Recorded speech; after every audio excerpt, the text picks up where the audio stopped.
I'd like to call the Planning Commission meeting to order at 5:30 Tuesday, April 7th.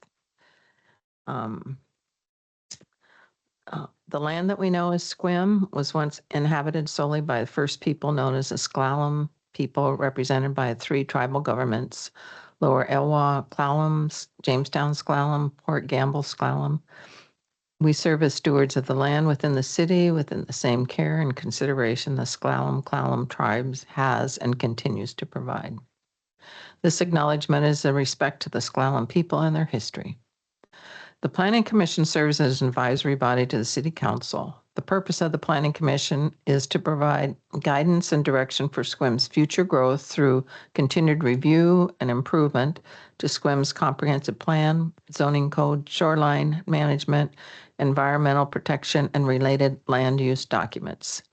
The Planning Commission will have all the powers and perform each and all the duties specified by Chapter 35A.63 RCW as amended and set forth or amended by Ordinance 2009-036 and Ordinance 2009-030.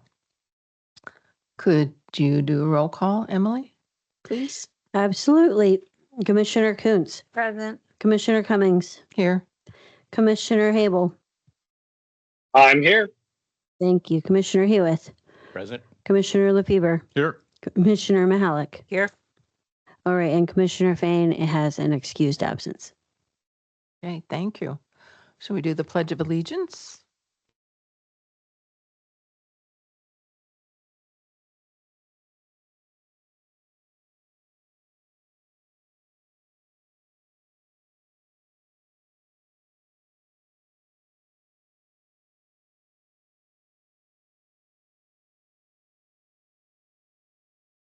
Okay, next on the agenda is the approval of the minutes.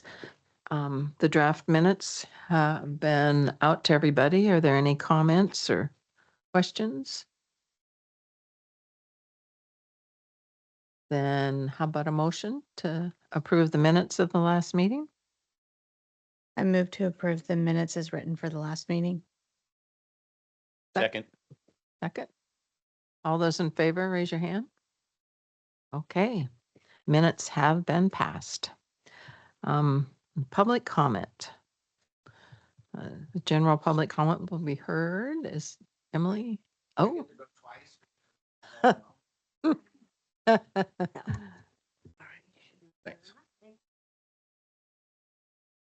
So typically I'm here for habitat or lighthouse shelters. So I'm running out of things to think about. So I thought I'd bring something new to the table. So I don't know if you have the authority or are aware of the school district's potential location for the bus barn. The new location for the bus barn is potentially at the old Helen Holler location, right smack downtown, right where their central kitchen is and where the pickleball courts and the playground is. That's one of the ones they specified in the paper. The rumored one is potentially on the soccer fields next to Hendrickson. And that one is a stone's throw away from my house. I don't know where you live, but I don't suppose you chose to live there because there was going to be a bus barn in your front yard. I know the diesel buses will stink. They are up early at 5 in the morning, starting their engines. And obviously no one else is caring or know much about it. I just wanted to bring that to your attention. The other thing, before it gets down too far down the road, they're planning a bus loop through the campus, behind the middle school, and out Squim Avenue. They are moving forward with that loop, dumping 23 to 25 buses out on Squim Avenue is going to be a big problem. The kids, because that bus loop will go through campus, there's nothing but kids and parents picking up kids. teachers leaving and kids all over that new bus route. So I wanted to bring that all to your attention and stop it before it gets started. Thank you. Thank you. Is there anybody else, Emily? No, no one's online. Okay, thanks. Okay, we're on to general business, and we have a 2025 comprehensive plan status update. Yes. Well, planning commissioners, I do have a bit of an update. I did provide you all an email. I think most of you saw it with the news that the schedule that we'd been working towards was going to be delayed or extended. I'm preferring to start using that word, extended. And that was primarily due to, I mean, it's solely due to some additional time that the Public Works consultants are needed to complete the two pieces of new work that will be incorporated into the comprehensive plan, which is the transportation master plan. This will be the first time that the transportation master plan is going to be incorporated as an appendix to the comprehensive plan. It's going to nestle there and will meet all of the GMA requirements for transportation, which there is quite a bit, and there's new requirements. So that has been a change in past, and I think that there was a little bit of needing to align and recalibrate based on that. But I've met with Public Works, and we've provided robust comments to the consultant. The second piece that needed additional time is the sewer consultant, and they have a very comprehensive scope of work.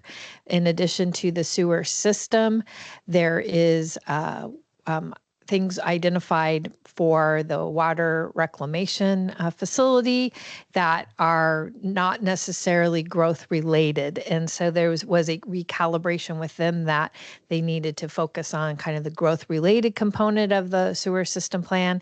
And so those two things were not ready at the time that we had hoped to release everything, which was April 1st. They need about an additional 4 to 6 weeks to finish that work on, at least to give us a draft.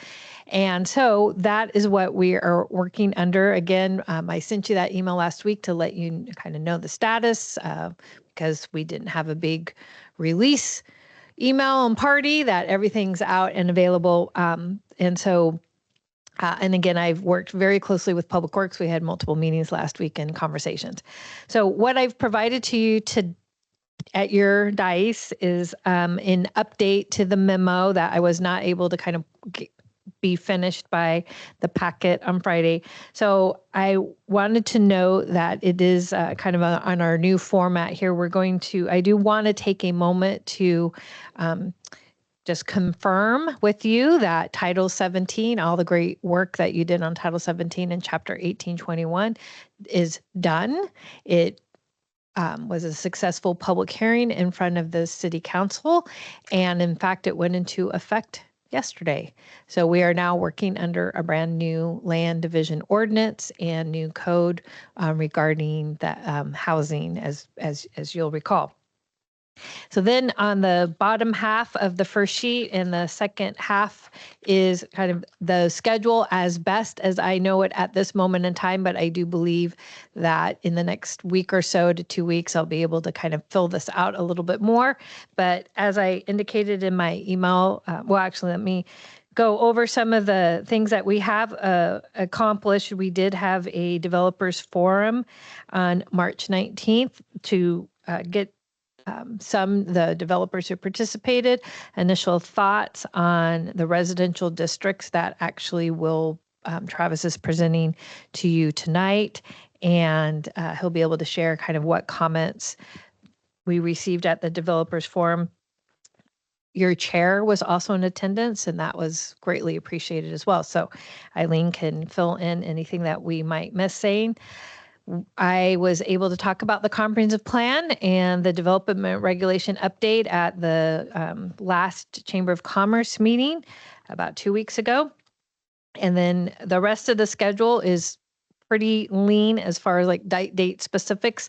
What we are planning on doing is to take the upcoming planning commission meetings and start walking through, similar to tonight, specific sections of Title 18. This actually, Travis and I were talking, and while we were disappointed in the extension, it does give us ability and time to work with you on specific sections of the code that have the more substantive changes and updates. As while it's a full rewrite like Title 17, there's some sections that we spent more attention to substantively updating, and there's some where we just take a look at like ease of administration, changing formatting, but as far as the standards go, there's not necessarily a big change in those. So it does give us more time with you to work on Title 18. And let's see what else is on the schedule of note. So I am joining Eileen at the League of Women Voters next week as their April's guest speaker, which will be talking about the department and the comprehensive plan update. And then just finishing there at the end, we do anticipate at this point in time, given what I understand, the consultant's schedule is that we will be able to do a release in probably we're shooting for mid to late June of all of the pieces again. And then what that puts, we do have a 30-day comment period for the supplemental EIS. And during that 30 days, we'll be doing our public outreach efforts.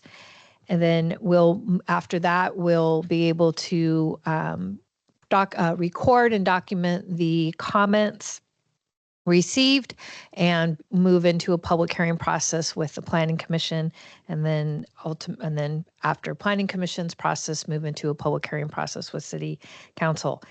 It's possible that might shift a little bit sooner, but I think that this may be worst case scenario, hopefully. So that is what I know for right now. I do hope to be able to provide some more date specifics like the schedule you've been used to seeing as we get some confirmation that the consultants will be able to provide their draft in a way that is GMA, consistent.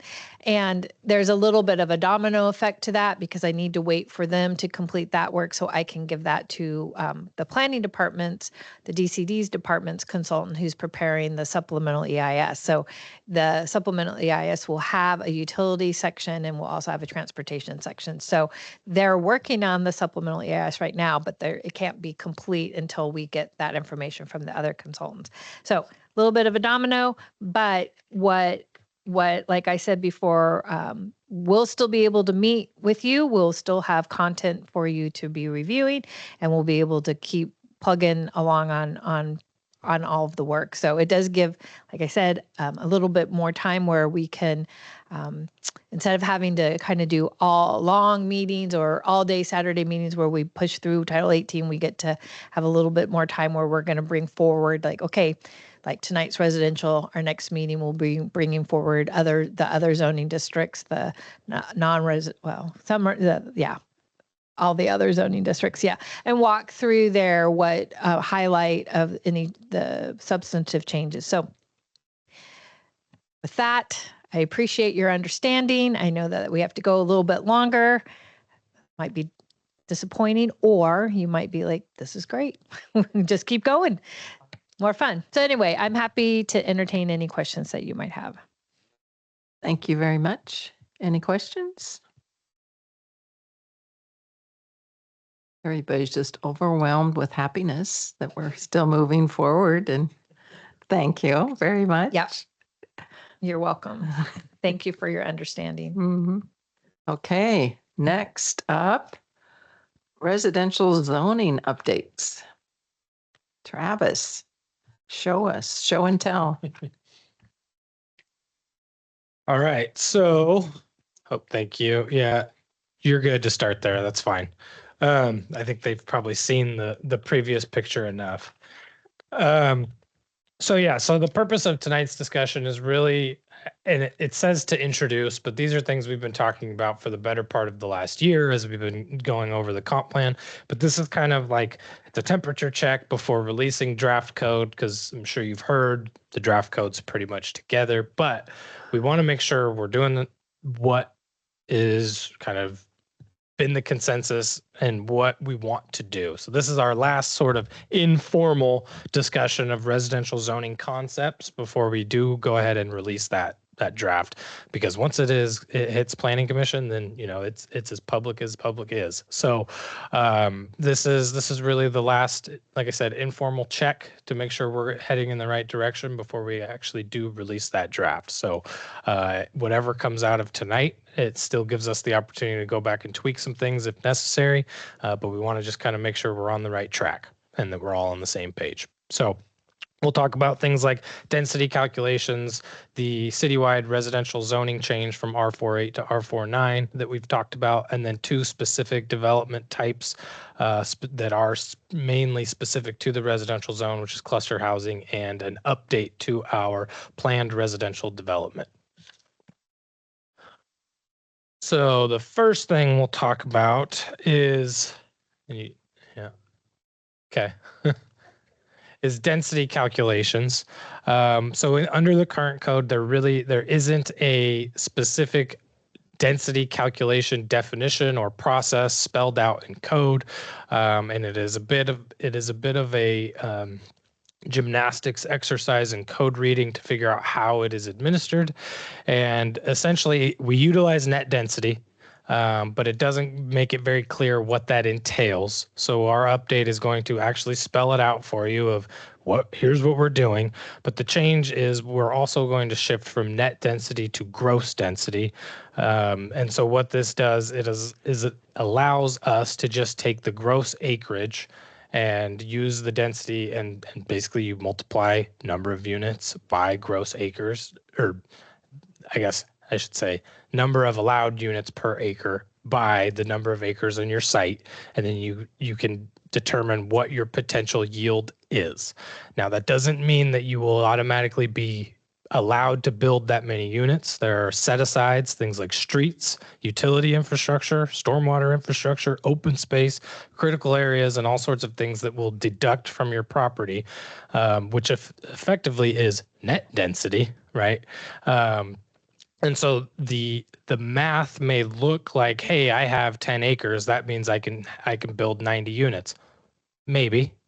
But you still have to consider all the things that you have to build first, and then you will be able to determine what your actual effective yield becomes.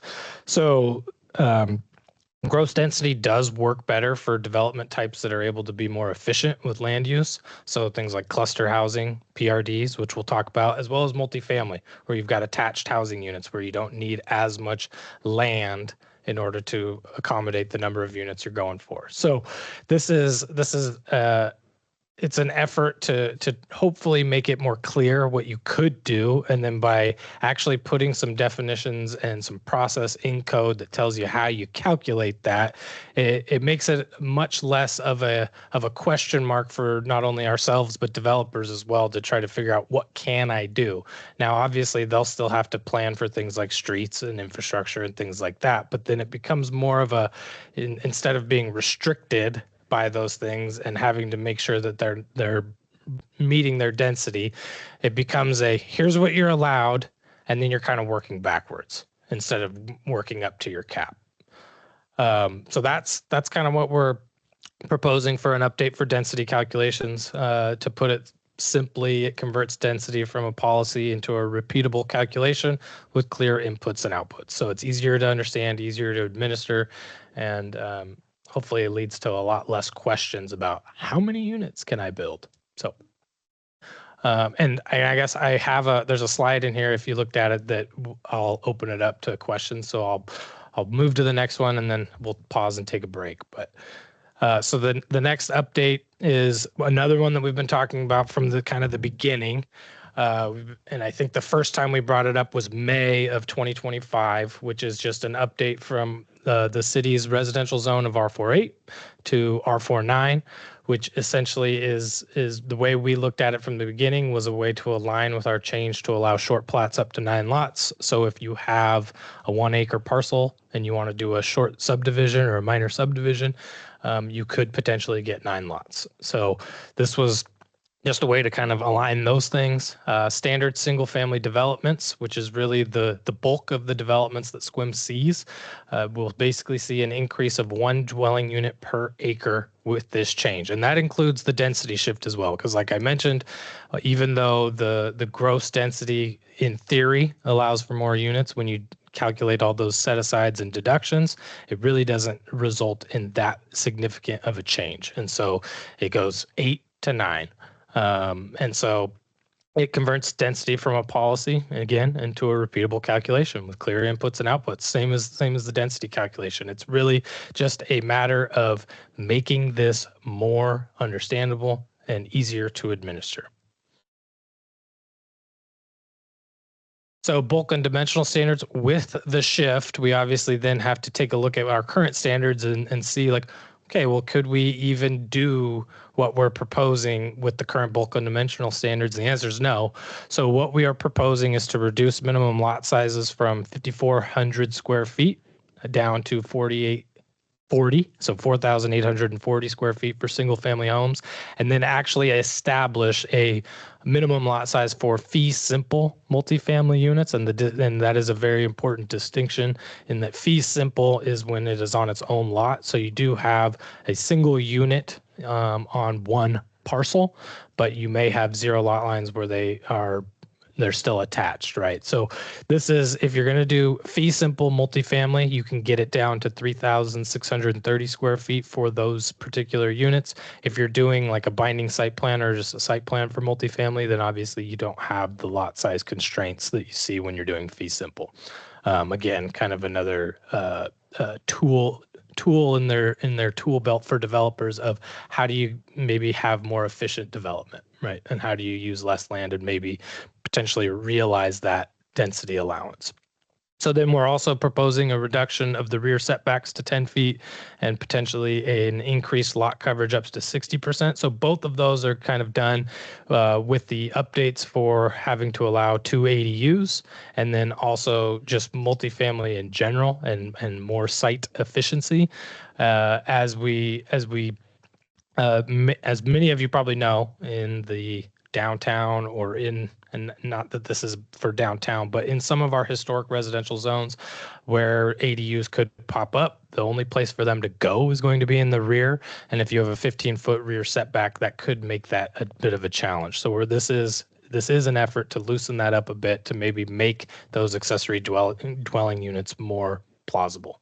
So, and then in addition, the lot coverage from 50% to 60% is also kind of with that in mind, because lot coverage is still a trigger for what could prohibit being able to build those accessory dwelling units. So just trying to loosen it up so that people can actually utilize the things that we're required to do, because if they can't, then it's a little bit silly. So yeah. So again, this is an update to really enable middle housing and ownership opportunities consistent with the state housing legislature that we've recently adopted.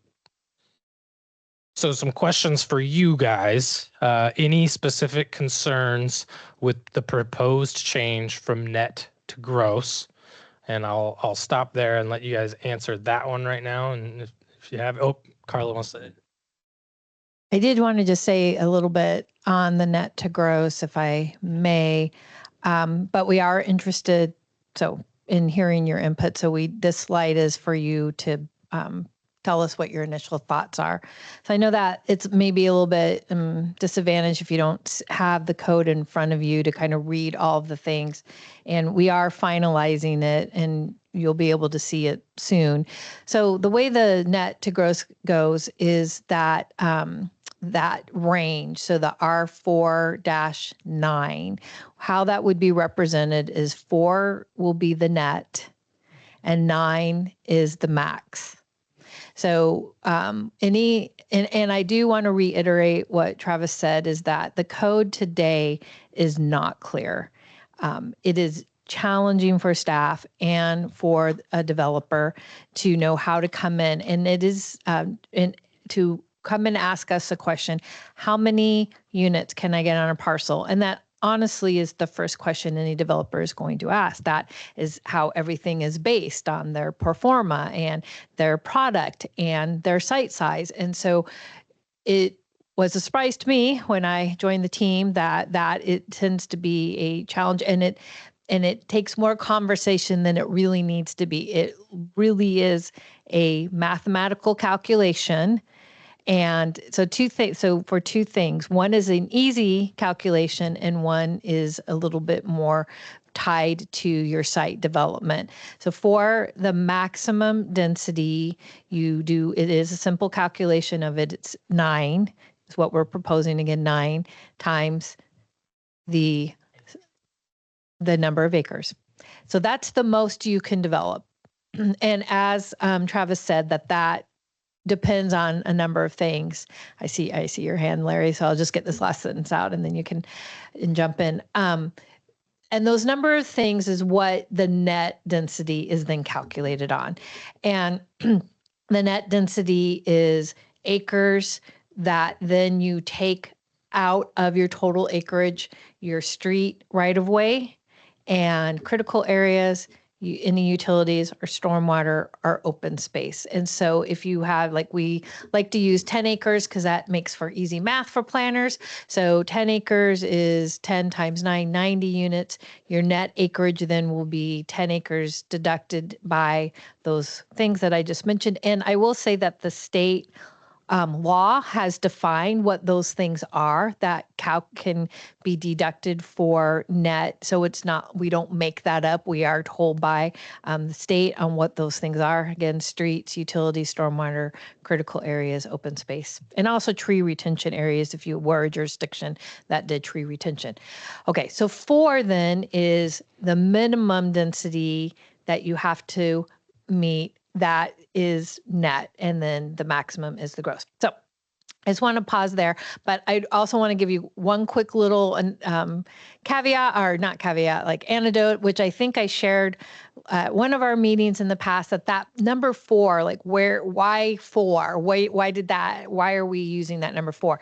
And that number 4 has come from a growth management hearings board decision of many years ago that they determined that 4 does represent an urban density. And so under the Growth Management Act, cities are to have urban densities. And so 4 has been at least opined by the hearings board as that what represents urban. So that's why it's not 3. That's not why it's 2. That's not why it's 1. It's 4 because a planning director in the past determined that 4 was consistent with the hearings board decision. So, okay.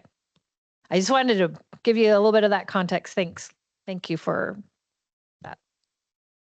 I think this is a great idea to make it be repeatable, as long as you include like that caveat that Yep.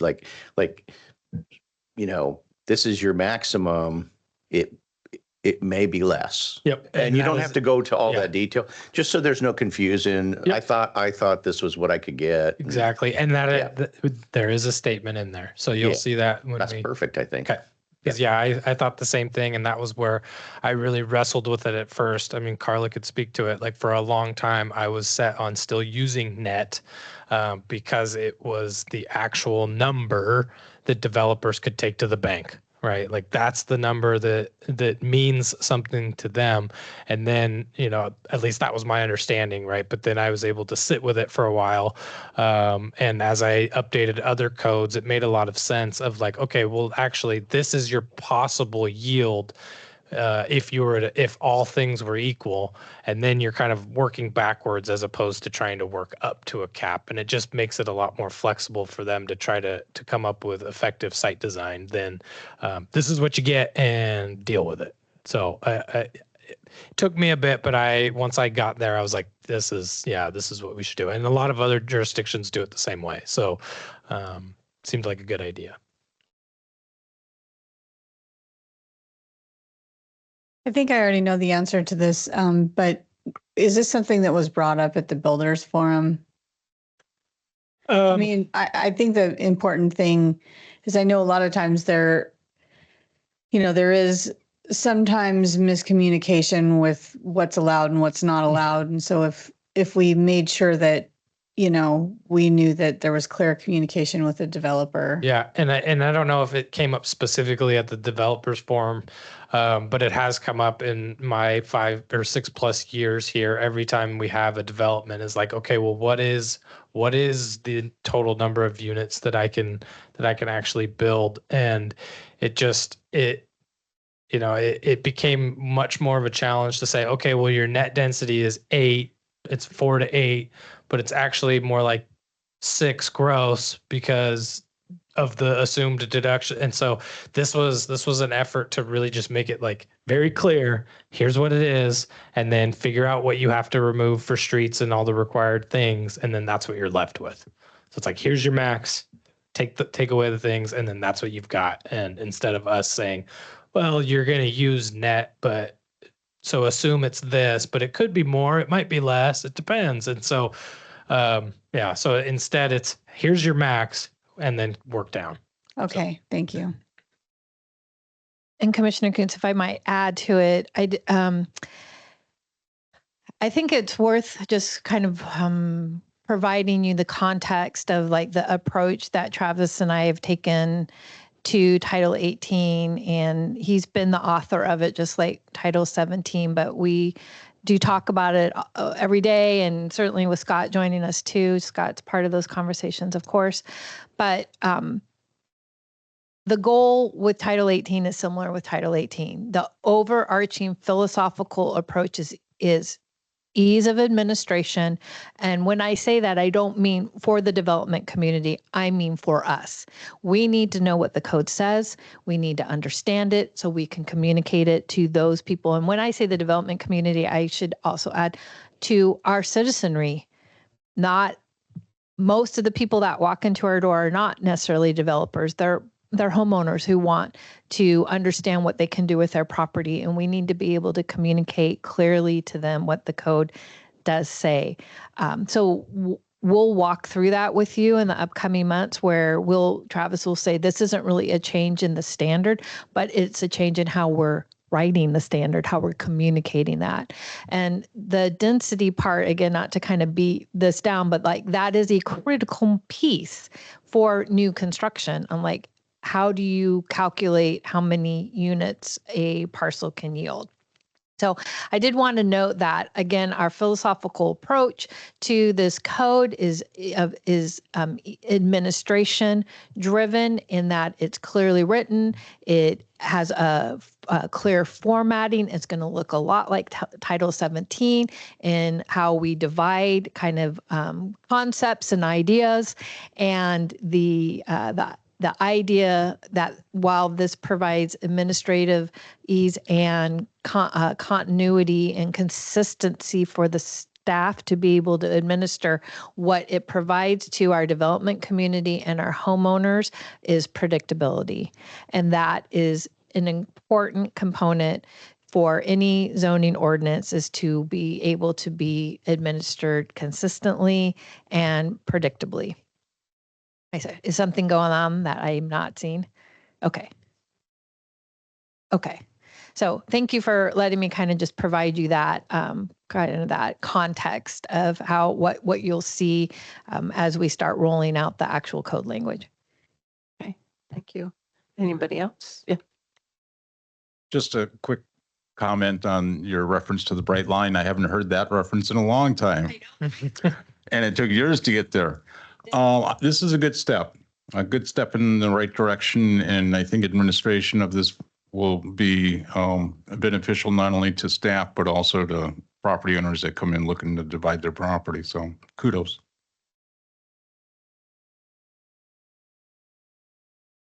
All right. Anything? So nothing else for net to gross? How about the shift from R48 to R49? So I did put so you could kind of see what a predicted yield would be there. So under the current code of R48, a 10-acre subdivision would likely yield 60 units. Under R49, a 10-acre parcel would likely yield 70. So again, even though with that shift from net to gross in a standard subdivision, the driver is R48 to R49. No questions? Okay, all right. Good. Okay. Yeah, I'm just sorry. I just wanted to, I know because Travis and I were talking about, I just want to make sure that we have head nods on the R49 because we will move forward with that. And I know we've talked about it, but again, this is our last kind of like informal. If you have any concerns about it, any more information that you want us to research, it would be helpful if we knew that now. Otherwise, we are going to base everything in the zoning code on that density range. So you want to know if there's any objection or just an approval of this step? Yeah, if there are any concerns, we'd love to hear them. But if there's just support, that's great.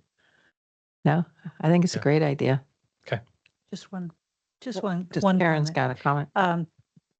I remember when the city engineer was with us about 9 months ago, and a question came up from Alex about if they don't have enough area on their lot to put in the sidewalks necessary or the street improvement required, and he said they could pay into a system. We're giving some pretty good allowances as far as density. Does that really apply? Well, so that, I mean, that's a good point and that is one of the questions that actually was brought up at the developers forum was one of the developers wanted to ensure that street standards, whatever is going to be required for, necessary public infrastructure, if that's what's going to be installed, actually does allow for these things. So street standards are, of course, it's a public works thing, so it's not under our kind of our authority. But it is something that we've been made aware of. And yeah, I think our goal would not be to say, here's something you could do, and then ultimately just have the street standards and infrastructure requirements prevent that from happening. So we'll have to work closely with our public works staff to ensure that what we're setting up is actually achievable. So, but yeah, it's a great thought because it's maybe something you don't realize until somebody comes in and submits and goes, well, I can't actually do what you're telling me I could do. So it is certainly something we'll be thinking about for the next, 5 months or 3 months, whatever it might ends up being. Yeah.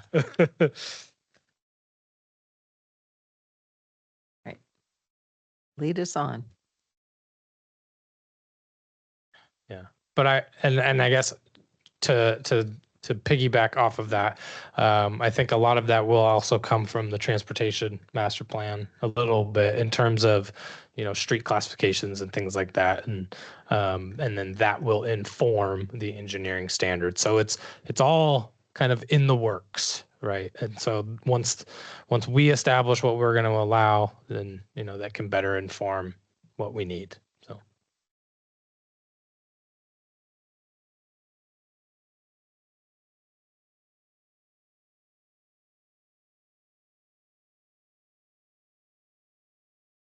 There we go.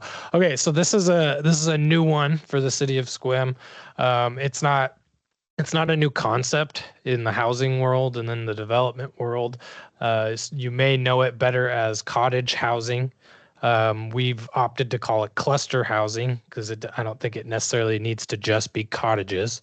It should be open-ended for different types of housing.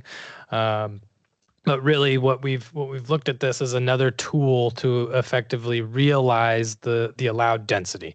So this used to be nestled within the planned residential development standards, and it was cottages in the PRD.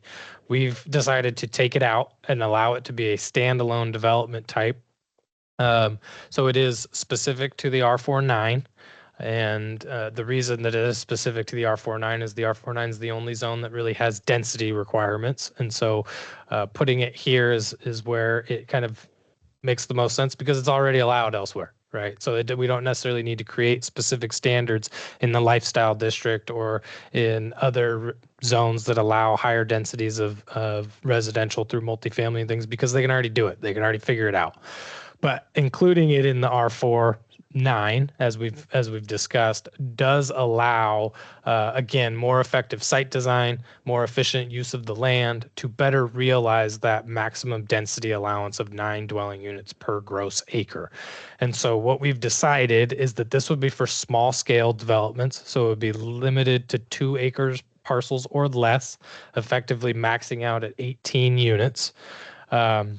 That can be provided either through a subdivision, so you can do fee simple cluster housing on lots that would be less than what's allowed in the R49, so they could go down to something like 3,000 square feet in order to put smaller units on them, and then you get it's a better way to actually hit that maximum density allowance. Or you could build it on a commonly held ownership site through either a site plan or a binding site plan. Where you don't have the lot size constraints, and then you're just placing the lots and spacing them out in order to meet fire code. There will be a whole different set of bulk and dimensional standards for this type of development. Things will be required that aren't typically required in a standard subdivision, like open space.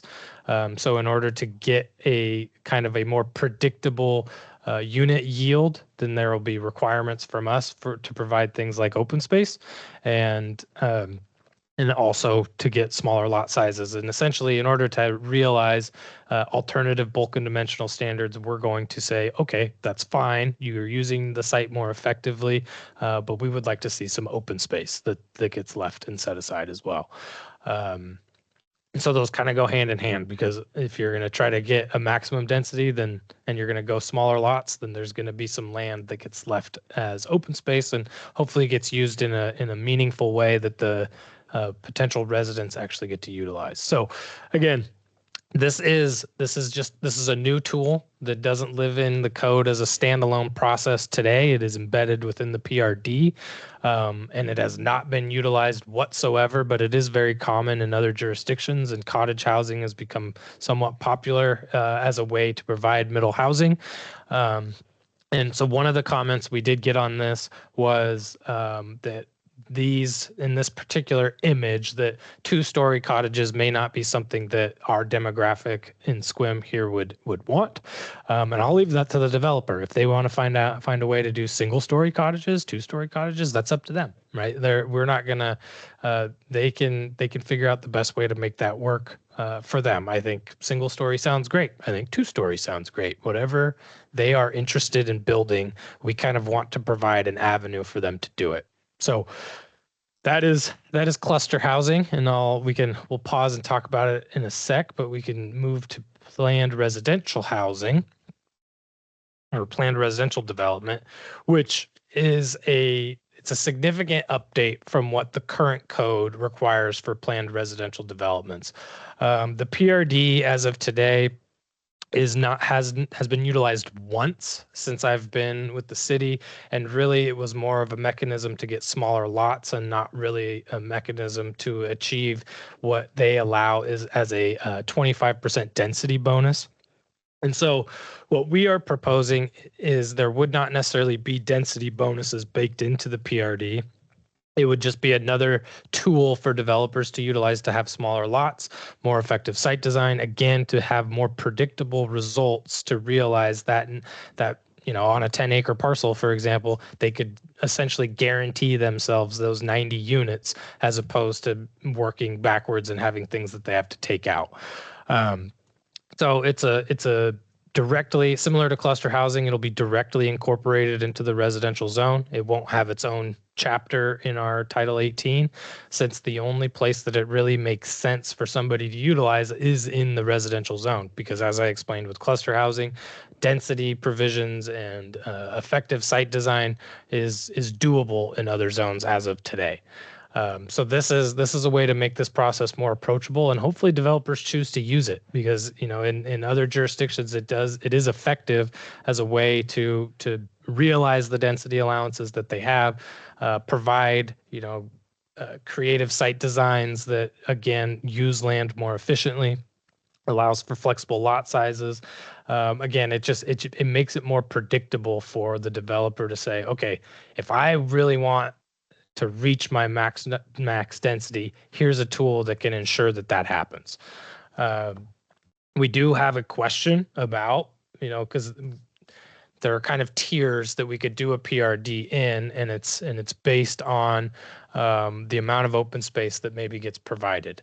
And so, or because PRDs also allow for commercial uses to be incorporated. Think of like neighborhood businesses and things that can be utilized, and that's in code today. So that's not a new concept. That's available to them today, and we're not really updating that much. We're leaving it the same amount of commercial could be allowed. We are putting some additional provisions on like the size of the uses. However, if you want to incorporate commercial, or if you want to incorporate you want to ensure you reach your max density, there is going to be higher open space requirements. And then that in similar to our current PRD, that'll require building of amenities, so you see some examples of that here. It could be community gardens, could be playgrounds, could be dog parks, could be a swimming pool. It could just be, green open space to some degree, but they need to actually provide amenities that are usable in order to kind of reap the benefits of what the PRD does. So it shifts the PRD from a largely discretionary project by project negotiation tool into a more structured outcome-based development framework that is easier to explain and easier to permit consistently. And like Carla has stressed, becomes more predictable for the developers to say, okay, I can do this if I provide this. Yeah. So you can go to the next slide, and I got some questions on this. So first, thoughts on cluster housing. Is the limit to 2 acres reasonable? It would max out at 18. I'm not opposed to raising that, but we were kind of trying to stagger this in the sense of like PRDs can obviously do cluster housing they just can. But if we wanted it to kind of be a separate thing for more small scale developers, we could have it be 2 acres. But I'm open to going up or down or whatever is kind of what's the temperature, and then. Similar to the PRD, something that a lot of other jurisdictions do for these types of developments is they include density bonuses. So we have not included a density bonus for cluster housing because, again, we've implemented it as a tool to realize the allowed density with the shift to gross. So one of the comments we did get at a developers forum is that typical cluster and cottage housing developments range from 12 to 16 units per acre, and they would support us going and being closer to that. We were not really of the belief that we needed to increase the allowed density so much in the zone, but we're interested to hear what everybody else thinks. So cluster housing, any thoughts, questions, comments, concerns? And then Karen? So cluster housing, I mean, you can really get a lot of units in the area. And why would we not let them go to more? I guess what was the thought of city personnel of saying, okay, well, let's leave a little more space? Sure.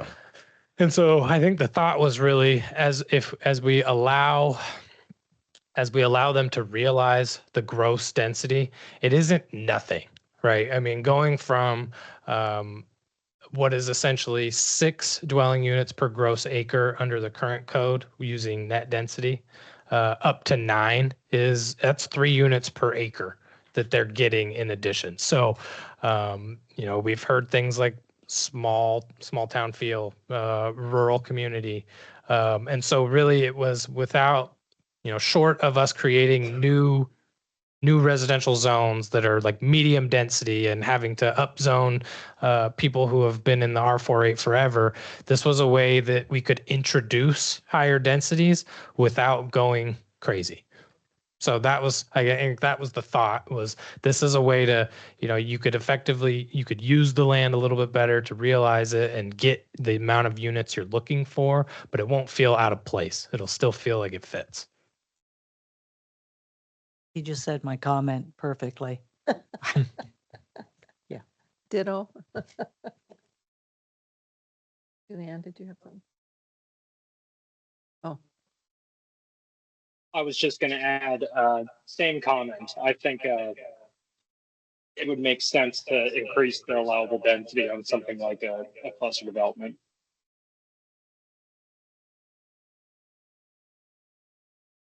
Any comments?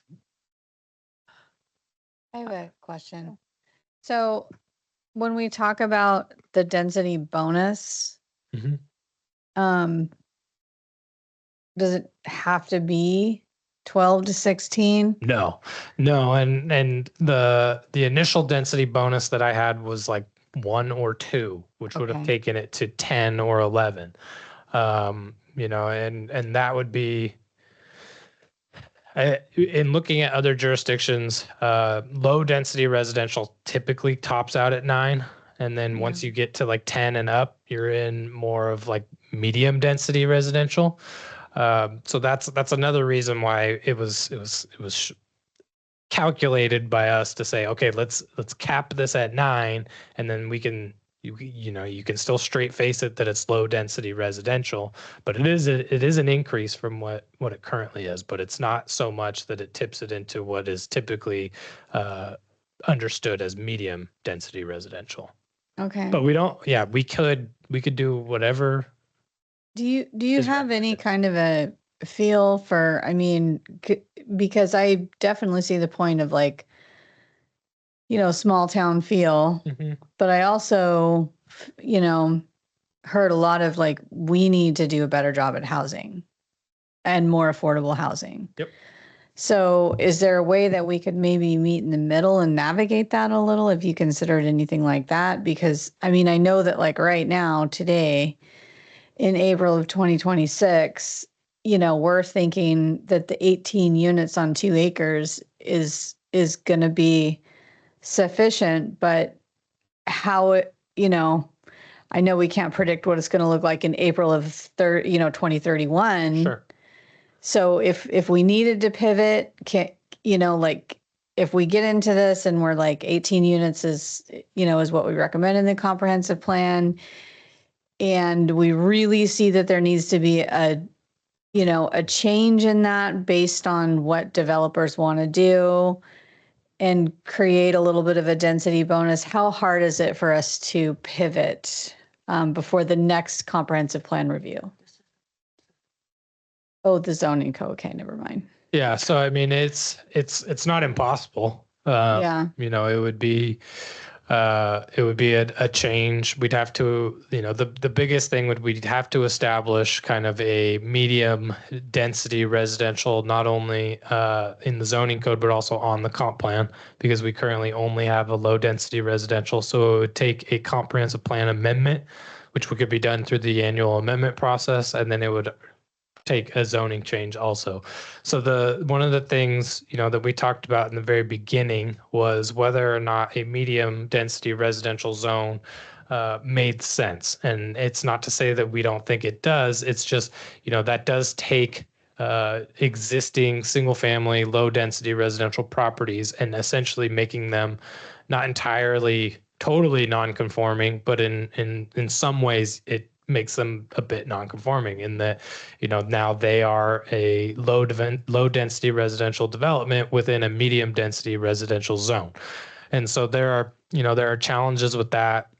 And so we thought, how can we best find kind of the sweet spot where we can do some of the things that are being discussed by the state in our existing residential zone, but also, we have more than enough capacity in our other zones that allow multifamily for higher densities, which was part of the land capacity analysis, and really helped us make that decision of we don't have to do much in the residential zone because we have capacity in the other zones to take on, higher densities. So I would say, I guess, to your question of do we need to do more? I mean, in 2031, we very well may. But as of today, we feel like there is capacity in the other zones to take on the higher densities without having to impact our historically single family zones and our low density residential properties. Okay. Thank you. Go ahead, Karen. What kind of setbacks are we looking at, side setbacks between these housing units? So ultimately, the thing that is going to govern is going to be fire safety. So there may be like if they're doing a fee simple cluster development, it may be 5 feet on each of their individual lots, which would give them 10. But with the allowance that they could reduce that, and if it's on a single common ownership, then there wouldn't necessarily be setbacks between each structure, but they would have to meet fire code. So fire code, I believe, is 10 feet without fire rated separation. If you want to go closer, fire rated walls, and you can get closer. And fire rated walls are going to increase the cost to build. Yep. But that would be a developer decision. Right. Yep. Right. Totally. I guess I like this 2 acres. And I've started trying to visualize our city and our residential neighborhoods, and it might be hard to find more than 2 acres Sure. to make a cluster housing. And I think, in our plan, we had certain areas designated for affordable housing projects that probably it'd be a struggle to find 2 acres of land in some of the areas that they asked us to consider Right. to make that available for affordable. So I think 2 acres is a great place to start, and it offers a different approach than all the rest. So I think it's good. Okay. Any last thoughts on a potential density bonus for cluster, or just kind of leave it at 18 and see how it does? Okay. All right. Any concerns with and again, like Carla said, I know it's a little bit challenging without actually seeing the bulk and the true zoning code updates that we're talking about for the PRD. But I guess I would just say, trust me when I say that it'll be easier to administer than what we currently have. For whatever it's worth, Carla wrote it, the current one, but not for Squim, but so it was probably adopted.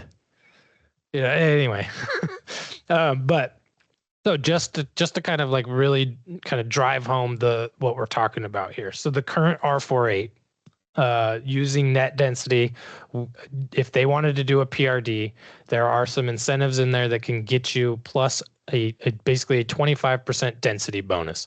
So as you saw earlier on a previous slide, a 10-acre parcel in the R48 would yield 60 units. Through a PRD, it would yield 75 units. So what we are talking about is having kind of a tiered approach to the new PRD, where the base would get you 80, the second option would get you 90, effectively realizing your max density, and we could stop there. We could just stop. We don't have to think about a third, but we just at least wanted to throw it out there to see what the temperature is on having a third tier that would allow them to effectively realize 10 units per gross acre. And that would be the most dense that you could get. And yeah, and again, it would, as they get tiered, it's more open space. There's more open space requirements. Lots can get smaller. So they get, I think the proposed lot size for tier 3, which would get you to 100, would be like 2,500 square foot lot. So they may not actually want to do that. They may be too small for what they want to do. It may not make sense. But there's a trade-off of open space, smaller lots, and then more amenities as well. So as you have to provide more open space, you have to provide more amenities within that open space too. So it's not just you can have it, go for it. There is certain things that have to be provided in order to attain it. So any thoughts on going to 10, or should we just leave it at 9 and keep 2 tiers?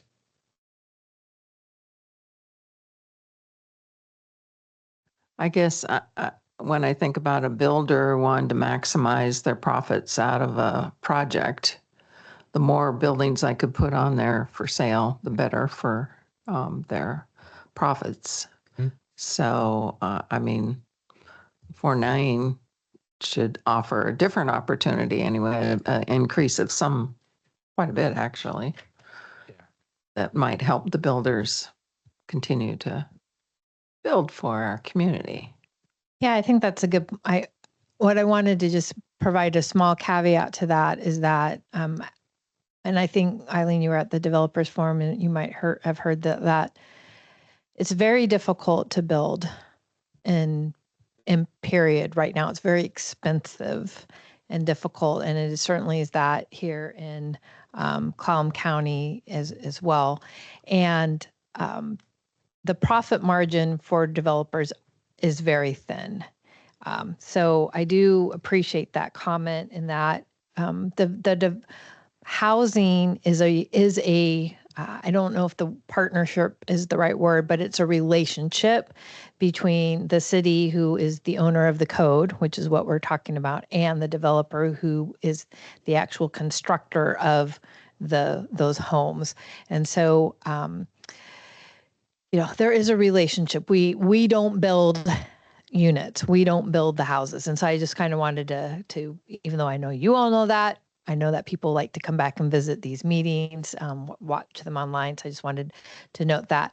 The density bonus, I think is really a discretionary decision with the calculation that Travis has gone through with the way we're approaching how to calculate density. We are interested to see how that results in the marketplace.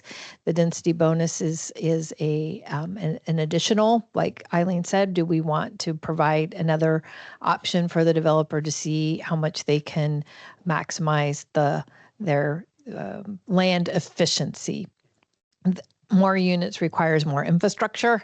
And so again, it's not a given that just because we put it in there, that means that's going to be utilized.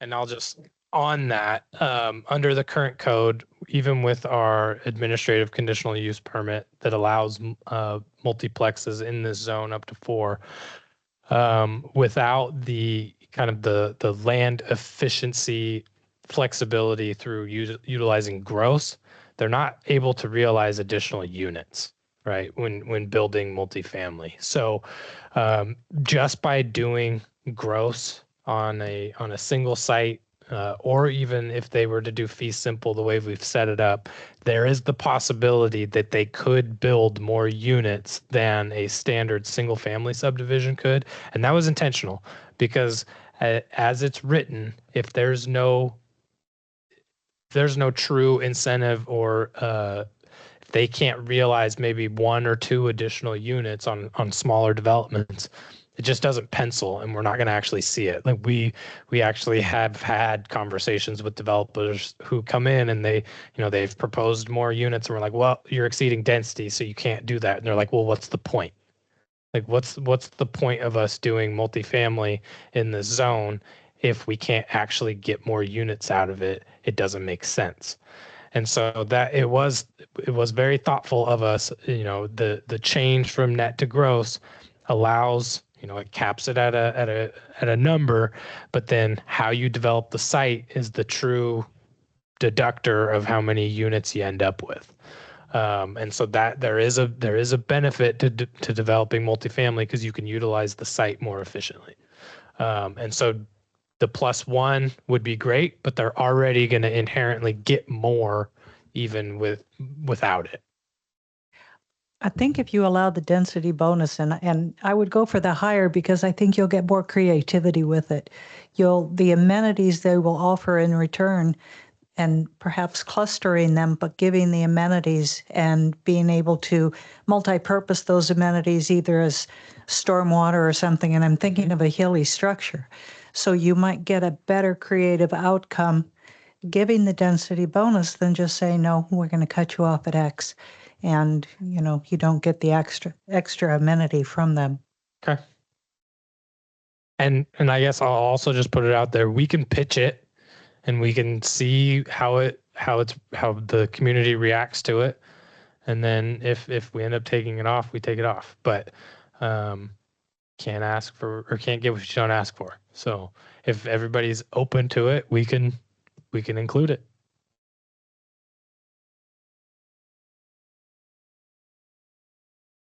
Yeah, nod with that. Once upon a time, there used to be an incentive to have affordable housing and density increases according to, the PRD, it might have been the PUD at the time, but I think you alluded your response by saying there's going to be other zones that can accommodate multifamily and affordable housing. So that was probably a part of the discussion, but excluded as part of the results, I would think. Yeah, and we can also point to what we did in 1821 for affordable housing exceptions, where they can come in and pitch their own project that exceeds density, and basically they can tell us what they need in order to provide their project. There are obviously some constraints on who's able to apply for that, but anybody that's providing affordable housing is probably going to fall under those types of constraints. So I think that's where we didn't include it as a way to get a density bonus through standard development, because they have their own process entirely. Okay, thank you.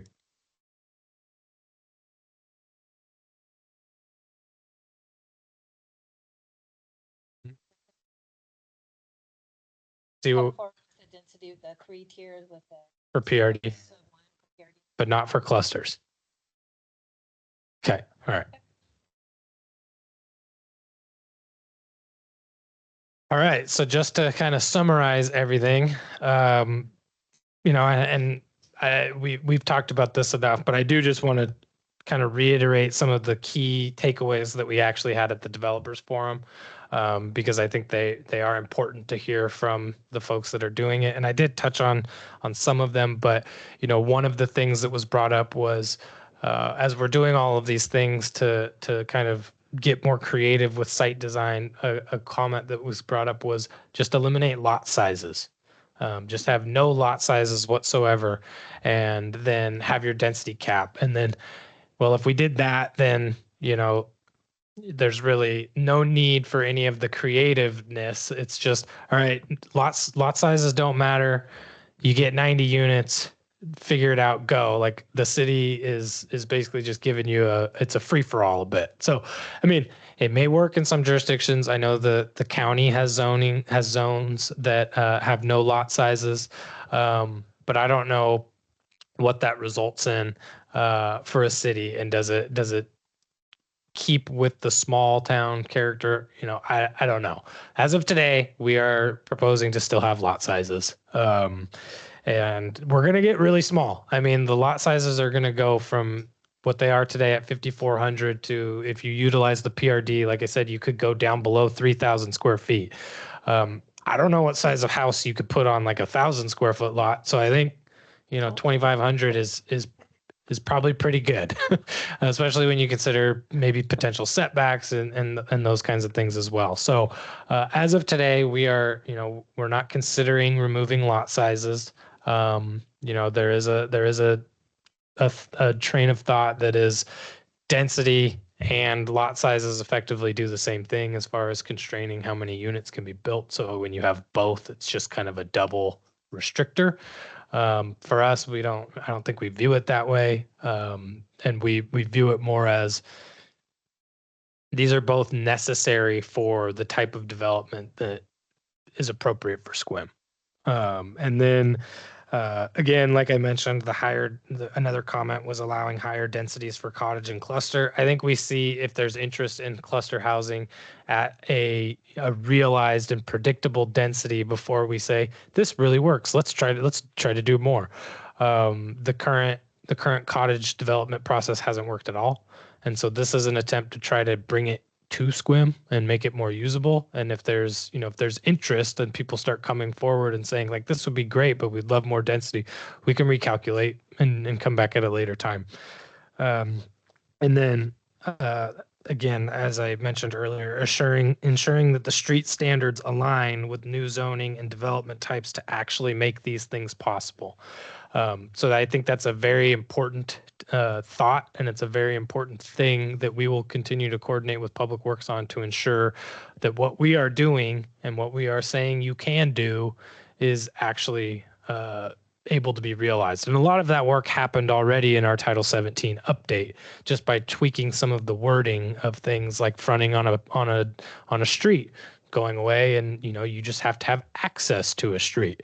So instead of each lot having to abut a public street or a private street, you just have to have access to it. So that in and of itself allows effective site design where maybe you don't have to have direct lot frontage on a street, and maybe it can be a drive aisle or something where or shared parking or something of that nature that allows developers to be more efficient with the use of the land. So some of those things have already happened. We'll continue to coordinate with Public Works. We have a great relationship, and we'll be with them, and they'll be with us every step of the way, whether they like it or not. So any last questions for us on this? The next time you see residential zoning, you'll actually get to see the draft. I've only been looking at it for like 6 months. So I'm excited to actually share it. It is a lot different than what we have today. There are a lot of things that I didn't share today that we'll talk about when it's available. But yeah, I'm looking forward to it. Well, thank you. You get to move it off your desk. Hey, Whoa.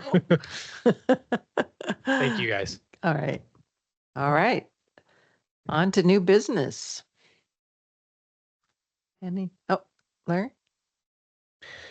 So I didn't realize not everybody got this email, but on Saturday or Sunday, an email came in that had also been shared with City Council. I just want to add this to the file or pass it on to you guys because it only went to myself, Julianne, Will, and Karen.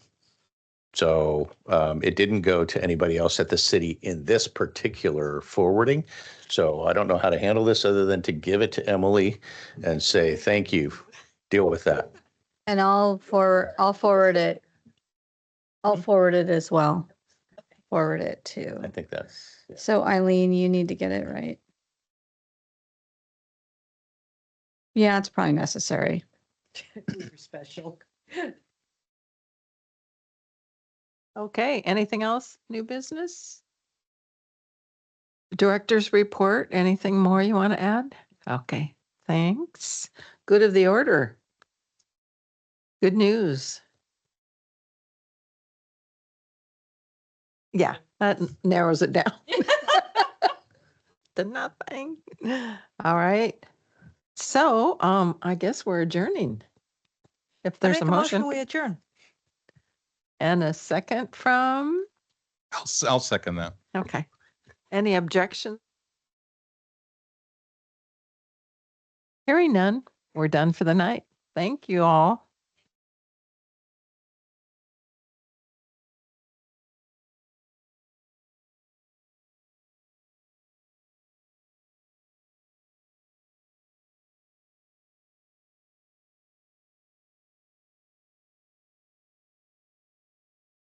You could do a second. Okay. That's